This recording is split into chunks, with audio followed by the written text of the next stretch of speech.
People have been raising cattle in the Pantanal for the last 200 years, and therefore the cattle has been the biggest enemy of the jaguar. But that's about to change.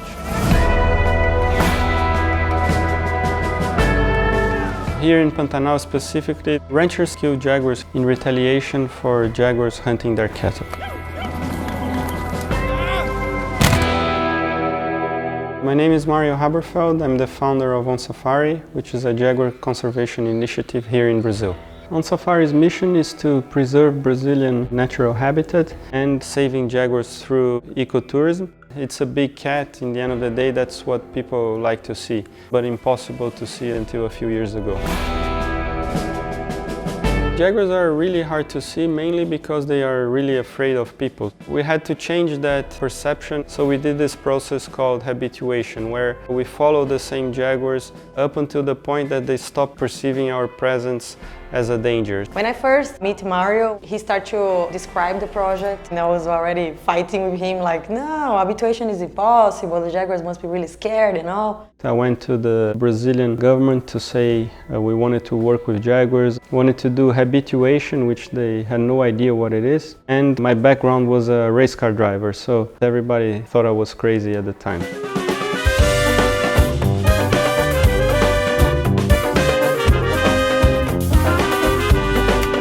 The first jaguar we started habituating is called Esperança, so we started 8 years ago. It was a long process. We had to follow her for about 2 years before we could actually see her properly.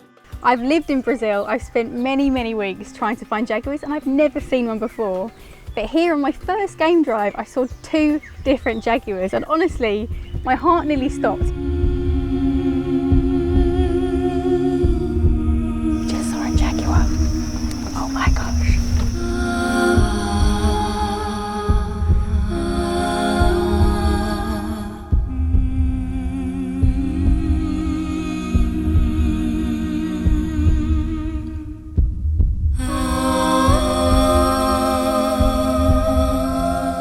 Habituation here in the Pantanal was incredibly successful. In the first few years of Oncafari, about 1% of tourists saw jaguars. Now that number is up to 98%, and this is officially the best place in the world to see a jaguar. We really believe that ecotourism is the way of saving the jaguars, but in the end of the day, conservation is all about people. When we show numbers to the farmers, they realize that once they lose 1 cow to a jaguar, they lose a certain amount of money. And once the farmers start to bring guests to see these amazing creatures in the wild, they receive more than double, more than 3 times. And most importantly, it increased lodge occupation here. That has created a lot of jobs, and obviously this is a big economic improvement here in the Pantanal.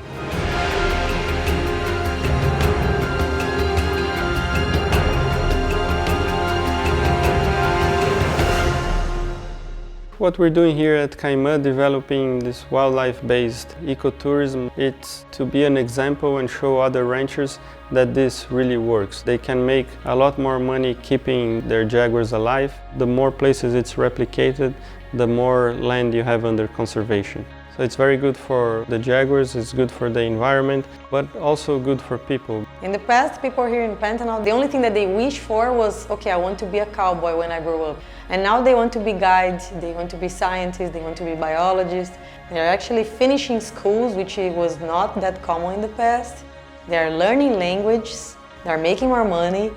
You have a whole family employed through the ecotourism. So it is changing Pantanal's culture for the better. When Mario first set out to do this, many people said that it was impossible, and it really has proven that business can be used as a force for good.